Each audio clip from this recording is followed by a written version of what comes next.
Halo, apa kabar? Iya, jadi beberapa bulan yang lalu saya tuh sempat bahas mengenai iPhone 11 dan di situ saya bilang kalau iPhone 11 tuh bakal jadi iPhone yang favorit di tahun 2022 karena waktu itu harganya tuh udah sempat turun sampai ke 6 jutaan aja. Ternyata nggak. Sedikit yang kontra dengan pendapat saya bilang bahwa iPhone 11 tuh masih cukup kemahalan di harga 6 jutaan. Mengingat iPhone 11 itu belum support 5G. Terlebih lagi untuk iPhone 12 dan juga iPhone 13 beberapa waktu yang lalu udah dapat update jadi udah support 5G di Indonesia. Dan setelah saya pikir-pikir lagi kayaknya bener juga sih. Dan saya pikir iPhone ini nih, iPhone XR bakal tetap jadi primadona di tahun 2022 ini. Ya, karena di tahun 2021 iPhone XR ini bener-bener banyak yang nyari, bener-bener primadona. Setidaknya itu terlihat dari video saya pembahasan mengenai iPhone 11 ini penontonnya tuh rame banget. Nah, di tahun 2022 ini kenapa saya bilang iPhone XR masih sangat menarik? Pertama, sekarang harganya udah makin murah aja loh, berkisar di 4 jutaan rupiah, padahal tahun lalu masih 6 jutaan aja loh. Dan yang kedua, saya tuh coba telusuri dari data Google Trend, pencarian terhadap iPhone XR ini masih lebih tinggi ketimbang pencarian terhadap smartphone Android mid-range yang baru rilis sekalipun. Nah, di sini saya coba sharing ya ke kalian bagaimana pengalaman penggunaan iPhone XR ini dipakai di tahun 2022. Oh ya, saya dapat iPhone XR ini dari sebuah toko yang memang spesialis penjual produk-produknya Apple. Ya, ada iPhone, ada iPad, dan lain-lain. Yakni namanya itu adalah Kamar Gadget. Jadi Kamar Gadget ini adalah spesialis yang menjual produk-produknya Apple dan dijamin itu produknya berkualitas dan juga anti rekondisi klub lah pokoknya. Nah, satu lagi, si Kamar Gadget ini kayaknya satu-satunya toko di Indonesia yang berani ngasih garansi 1 tahun untuk si iPhone bekas yang mereka jual. Dan dalam 1 tahun tersebut 1 bulan pertamanya adalah one-on-one replacement. Jadi artinya kalau iPhone kalian bermasalah dalam 1 bulan pertama itu bakal langsung diganti dengan yang baru. So semua detail tentang Kamar Gadget, linknya, terus toko mereka di mana dan juga Instagram mereka udah saya taruh di kolom deskripsi di bawah. Nanti kalian bisa cek setelah video ini selesai. Oke, tapi sebelum tahu alasan kenapa iPhone XR ini sangat layak buat kalian beli di tahun ini, saya coba mau kasih gambaran hal-hal yang perlu kalian pertimbangkan sebelum beli iPhone XR ini di tahun 2022. Nah, jadi tadi kan udah saya bilang kalau iPhone XR ini punya harga di sekitar 4 jutaan. Itu harga second ya, yang umum di pasaran saat ini.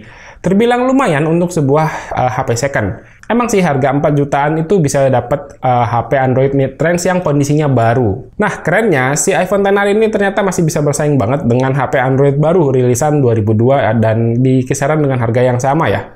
Nanti deh saya bakal kasih sampel beberapa perbandingan foto dari HP Android 4 jutaan yang baru aja rilis dengan si iPhone XR ini. Kedua, kamera dari iPhone XR ini cuma satu ya, jadi buat yang suka foto-foto pemandangan dengan kamera ultrawide ya siap-siap aja nggak bisa pakai iPhone XR ini. Yang ketiga, technically baterai iPhone XR ini kecil, cuman 2900-an mAh aja. Di kondisi baterai health iPhone XR saya yang 89%, itu sebenarnya masih bisa dapat screen on time sekitar 5 jam. Segini mah lumayan ya hitungannya buat HP yang udah second dan juga si baterainya tuh kapasitasnya emang kecil. Terus cuman buat ngecasnya ya kudu sabar-sabar aja karena nggak bisa ngebut-ngebut kayak HP zaman sekarang. Buat ngisi penuh butuh sekitar 1,5 jam. Nah, itu tadi dia beberapa pertimbangan yang menurut saya perlu kalian pikirkan sebelum beli iPhone XR ini. Dan berikutnya saya bakal ceritakan beberapa poin positif yang ada di iPhone XR ini dan bisa banget buat bikin kalian beli si iPhone XR ini. Oke, jadi yang pertama dengan harga 4 jutaan, menurut saya iPhone XR ini bisa jadi entry point buat kalian yang ingin pertama kali masuk dan nyobain sebuah iPhone. Dengan harga yang bisa dibilang cukup terjangkau untuk sebuah iPhone, harga 4 jutaan ini ya memang itu bisa jadi titik poin buat yang ingin masuk ke ekosistemnya Apple. Dan kalau misalnya pun tidak cocok pada akhirnya untuk ngejual iPhone XR itu nggak bakal sulit. Karena terbukti dari Google Trend tadi masih banyak yang nyari iPhone XR ini di tahun 2022. Terus iPhone XR ini enak ya dipakai buat HP yang bisa kita andelin banget buat entertainment. Jadi meski secara resolusi layarnya iPhone XR ini nggak nyampe Full HD, cuman 800-an pixel aja, serius deh ngelihat layar iPhone XR tuh masih berasa cakepnya, dimana dia udah support HDR pula, yang bikin gambarnya tuh jadi lebih sharp dan juga lebih enak buat dilihat. Nih saya coba bandingin sama HP Android baru yang harganya 4 jutaan, tapi dia masih belum support HDR. Dan mata saya sebenarnya lebih suka ngelihat layarnya iPhone XR ini. Padahal si Android ini udah pakai layar AMOLED loh, sementara iPhone XR kan masih IPS. Terus speakernya juga udah stereo yang kualitasnya ini tergolong oke, bagus. Bassnya lumayan berisi dan powernya kenceng. Jadi kalau kalian suka nonton Netflix gitu ya atau Disney di HP bakal suka lah dengan kedua aspek entertainment yang ada di iPhone XR ini. Terus meskipun HP ini udah tua, udah 4 tahunan, tapi performanya sih masih ngacir, beneran deh. Antutunya aja coba kalian lihat, bisa tembus 500 ribuan. Untuk HP Android 4 jutaan mah kayaknya nggak bakal dapet Antutu segini. Dan buat kalian yang ingin main game di iPhone XR ini, nggak salah menurut saya pilihan kalian bisa jatuh ke iPhone XR ini. Keempat, hasil foto sama video iPhone XR tuh bisa banget ya bersaing sama HP-HP lain di kelasan harga 4 jutaan ini. Secara warna, foto di iPhone XR tuh masuknya di natural ya. Jadi kalau kalian suka sama foto-foto yang warnanya alami, bakal cocok sama nih HP. Terus dynamic range-nya masih tergolong luas ya, apalagi pas saya bandingin sama Android 4 jutaan ini yang kelihatan di langitnya tuh dynamic range-nya masih kurang oke. Cuman untuk beberapa kondisi terutama di malam hari, ya iPhone XR ini hasil fotonya biasa aja cenderung banyak noise ya, karena dia nggak punya fitur night mode. Terus untuk kualitas video sih kalian bisa lihat langsung aja ya. Habisnya tanpa saya perlihatkan seperti ini udah pada tahu semua ya, kalau hasil perekamannya iPhone tuh bakal cakep banget. Kita tes autofocusnya ya, cepet apa enggak. Autofocusnya juga cakep tuh, cepet banget.